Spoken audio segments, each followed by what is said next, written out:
Magandang buhay sa lahat mga kagri. Pag-usapan natin sa video ito, shoutout sa bago at regular na subscribers. Ayan, babati daw muna si Pogi, si Buboy. Kumusta ka, Buboy? Ha? Kumusta namin, Buboy? Ha? Bati mo na, bati.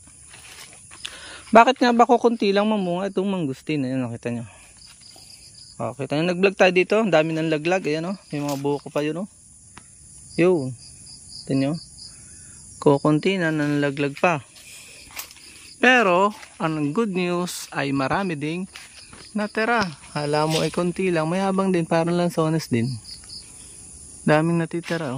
Natin ipakita ko sa inyo yung nasa taas. Zoom natin. Yan ito yan, lito sanga. Loob na sanga.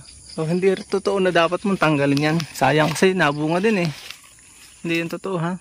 Kayo po ay, kung gusto niyo malalaki ang bunga, pwede niyo tanggalin, bawasan. Pero para sa akin, hindi, nabunga eh. Sayang naman po.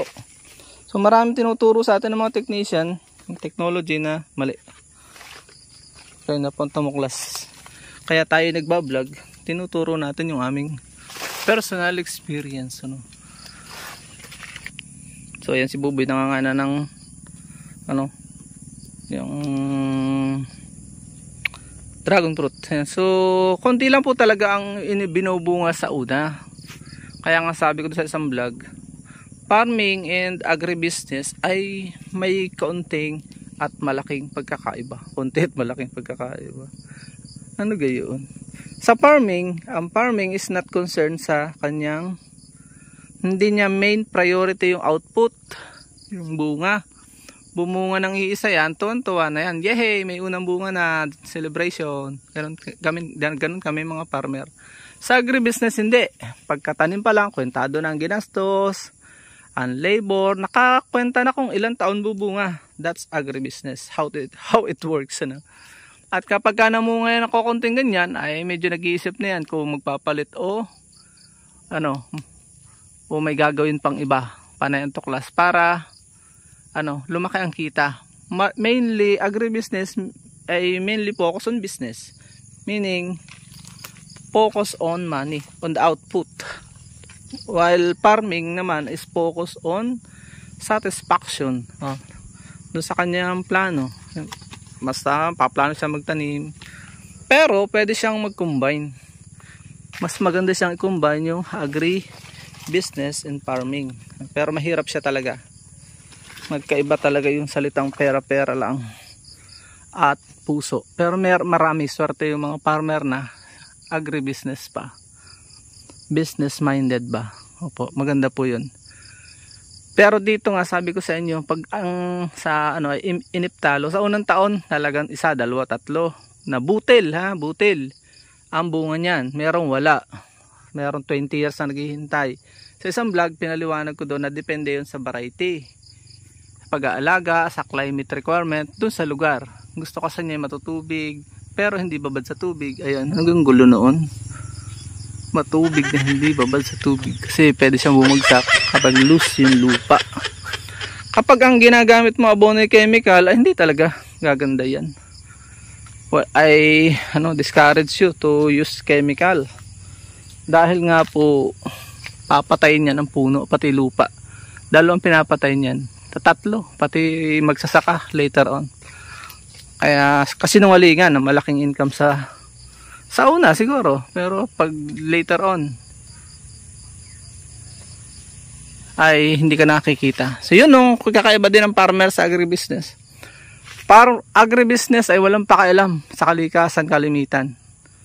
Bihira lang yung agribusiness na nakikialam sa kalikasan. Mostly sa kanila ay chemical ang technology dahil malaki nga ang kita sa una yung kasinungalingan na malaki.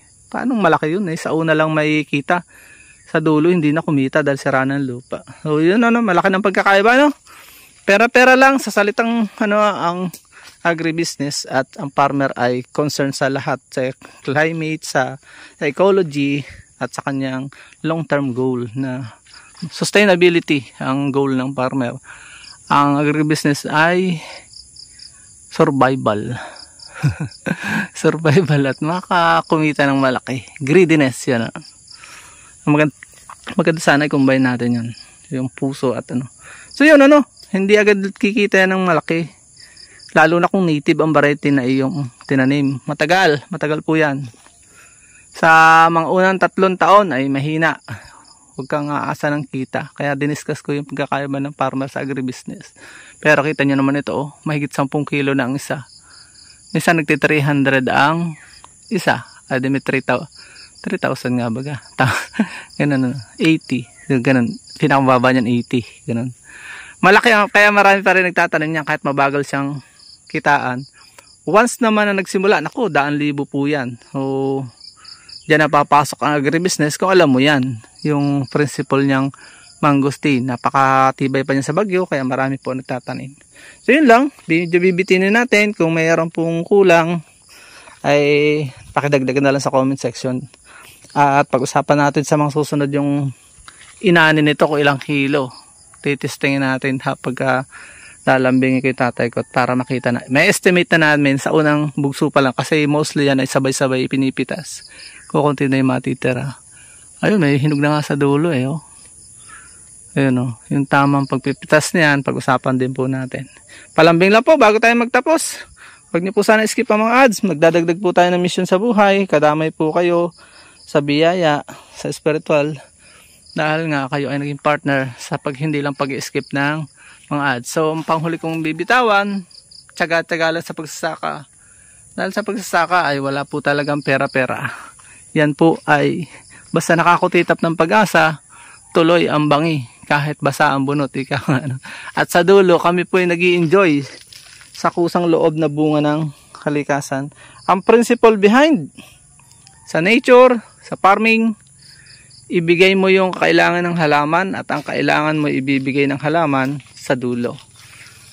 Nang may malasakit sa kalikasan, alamin mo ang sekreto at masusurpresa ka na lang sa dulo. At talagang mag-i-enjoy ka, ibibigay niya lahat ng pangangailangan mo, lalo na sa pananalapi. Yun lang po, paalam and God bless. Please support all Filipino vloggers. Ipakita natin sa mundo na nagkakaisa ang lahing Pilipino. Paalam mo na po, antayin natin itong mga hinog. At ako malilimot pa po ng Dordian. Tutulungan ko yung tatay ko. Hanggang sa muli po nating informative video. Paalam na naman sa ikalawang pagkakataon.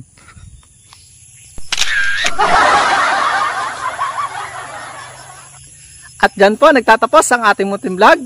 Kung kayo po ay mahilig sa ganitong klaseng mga upload, at bago lang po kayo sa aming channel, huwag nyo pong kalimutang mag-subscribe. I-hit nyo na rin po yung notification bell para updated po kayo sa aming upcoming videos. Maraming salamat, bye-bye, and God bless.